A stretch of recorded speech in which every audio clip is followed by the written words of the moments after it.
Good morning students. आज हम कविता read करेंगे वे आँखें, जो कि सुमित्रा नंदन पंत जी के द्वारा लिखी गई है। वैसे तो सुमित्रा नंदन पंत प्रकृति के चितेरे कवि हैं, मतलब उनकी कविताओं का मुख्य विषय प्रकृति से ही संबंधित रहता है, लेकिन यह उनकी एक प्रगतिशील कविता है। कौन सी कविता? वे आँखें। इसमें उन्होंने जो किसानों का वर्णन किया है, प्रस्तुत कविता वे आँखें पंत जी के प्रगतिशील दौर की कविता है।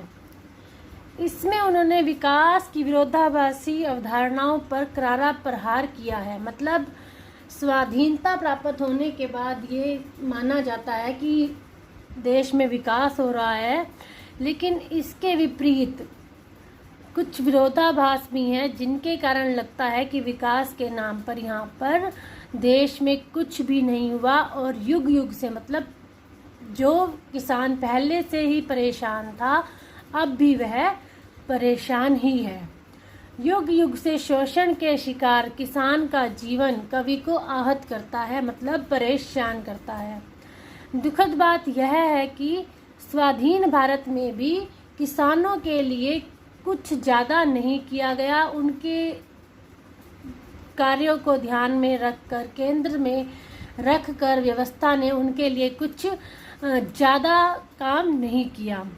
कविता जो अब ये कविता हम रीड करेंगे, ऐसे ही दुष्चक्र में फंसे किसानों के व्यक्तिगत और पारिवारिक दुखों को बताती है, उनका वर्णन करती है और स्पष्ट रूप से विभाजित समाज की वर्गीय चेतना का खाका प्रस्तुत करती है। मतलब एक तरह से जो किसानों की जो प्रॉब्लम्स हैं उनका वर्णन करती है। तो आइए अब हम स्टार्ट करते हैं कविता।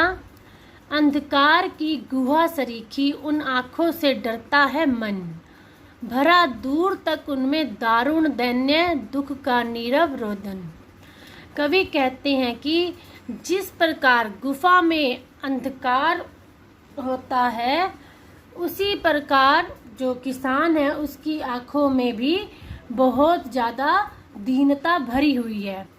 जिस प्रकार गुहा मतलब गुफा, सरीखी समान, जिस प्रकार गुफा में अंधकार की, अंधेरे की कमी नहीं होती, उस प्रकार उसकी आँखों में भी दीनता भरी हुई है, उसकी कोई सीमा नहीं है।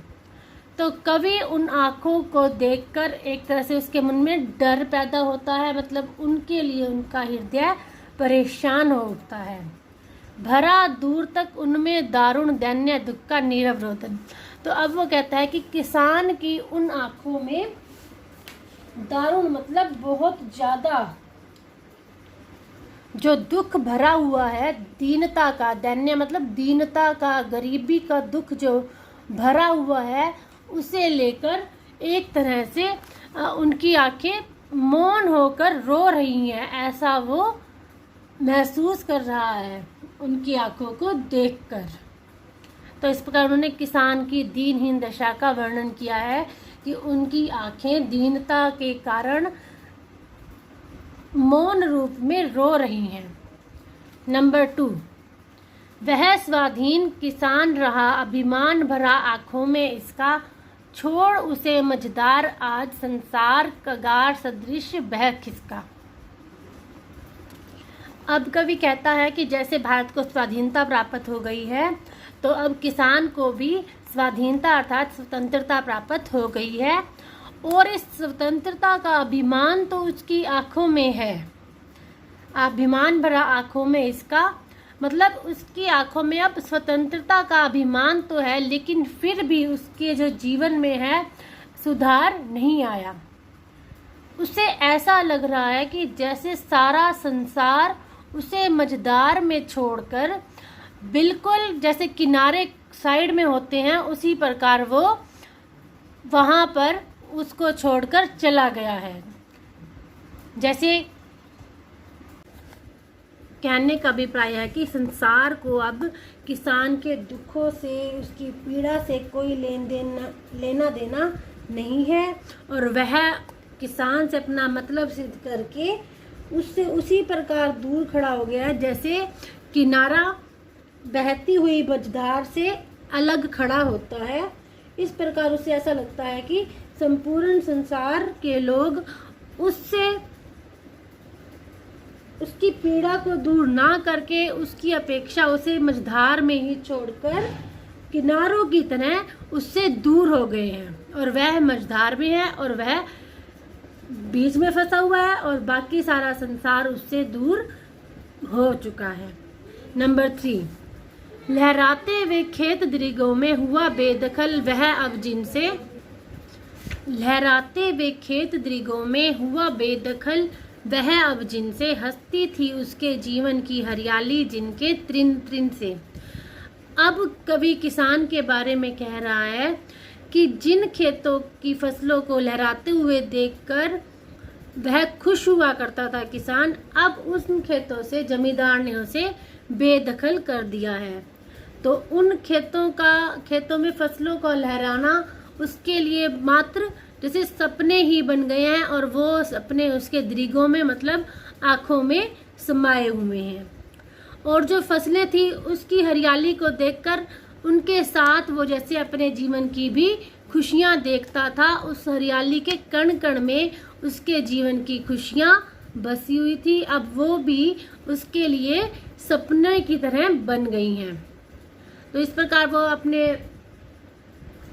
जो उसके साथ किया गया है गलत, जमींदार ने उससे जो गलत किया है उसके बारे में बता रहा है कि पहले वो खेत में काम करता था तो उनको फसलों को लहराता हुआ देखकर तो खुशी अनुभव करता था, लेकिन अब उसे उस खेत से निकाला गया है।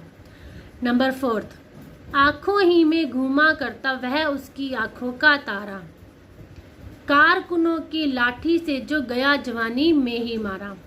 अब वो क्या बता रहा है कि पहले तो पता था कि जो उसकी फसलें थी और वो जो खेत थे वही उसकी आंखों में बसे हुए थे। वो अपनी फसलों को जो लहराते हुए देखता था तो खुश होता था, और उन्हीं आंखों में ही अब वो उसका बेटा जो उसकी आंखों का तारा है वो ही घूम रहा है। उसके कारण उसकी आंखों में, उसका कारण यह है कि जो जमींदार के कारिंदे हैं उन्होंने, मतलब जो जमींदार के लोग हैं उन्होंने उसके बेटे को लाठियों से पीट पीट कर मार डाला है, और उसको जवानी में ही, मतलब अभी उसके उम्र ही कुछ नहीं थी और जवानी में ही उसको मार डाला है। तो आज अपने बेटे का चित्र किसान अपनी जो सूनी दन्य दीनता से भरी आंखों में छिपाए हुए हैं। तो इस प्रकार उन्होंने शोषित, जो किसान शोषित हुए हैं उनका वर्णन किया है। आज के लिए इतना ही बहुत है। आगे के जो सरलार्थ है वो हम कल करेंगे। Thank you.